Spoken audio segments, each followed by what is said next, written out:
नन्हे मुन्ने कदम से चल रहे हैं, जिनके नन्हे मुन्ने हाथ में खिलौना होना चाहिए था, मगर हाथ में तिरंगा झंडा लहराते हुए, अपने जिस्म पर तिरंगा झंडा जेब-तन किए हुए, जिनकी जबान पर यह तराना गूंज रही है, सारे जहां से अच्छा हिंदुस्तान हमारा, सारे जहां से अच्छा हिंदुस्तान हमारा, हम बुलबुलें हैं इसकी, ये गुलसिता हमारा।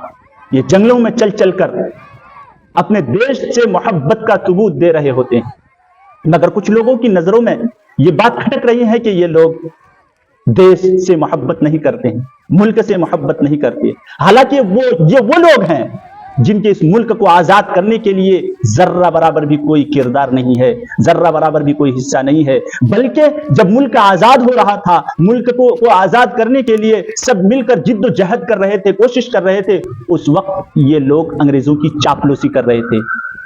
वही लोग आज हम पर उंगलियां उठा रहे हैं, हमसे देशभक्ति की सबूत मांगते हैं।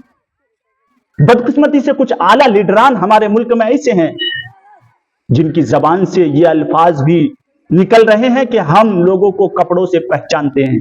पहचानिए ये कौन लोग हैं जिनका अभी खेलने का जमाना है, ये मासूम से बच्चे जिन्हें गुनाह भी करना नहीं आता है, अगर गुनाह भी कर लिया तो मरफूल कलम है। ये वो बच्चे हैं जो दरियाओं में, जंगलात में चल फिर करके अपनी जबान से कह रहे होते हैं, सारे जहां से अच्छा हिंदुस्तान हमारा, हम बुलबुलें हैं इसकी, ये गुलसिता हमारा।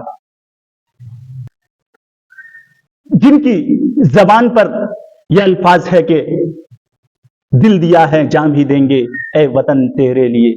आज वही लोग हमें देशभक्ति की सबूत मांग रहे हैं, वही लोग जिनका इस मुल्क को आजाद करने के लिए कोई किरदार नहीं रहा, जर्रा बराबर भी हिस्सा ना रहा हो।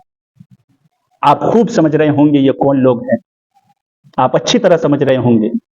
हजरत मौलाना अरशद मदनी दामत बरकातुहुमुल आलिया ने कहा कि जिनका इस मुल्क को आजाद करने के लिए कोई किरदार नहीं है, आज वही लोग इस मुल्क को गुलाम बनाने की कोशिश कर रहे हैं। फिर से हमें दोबारा इस मुल्क को आजाद करने की कोशिश करनी चाहिए।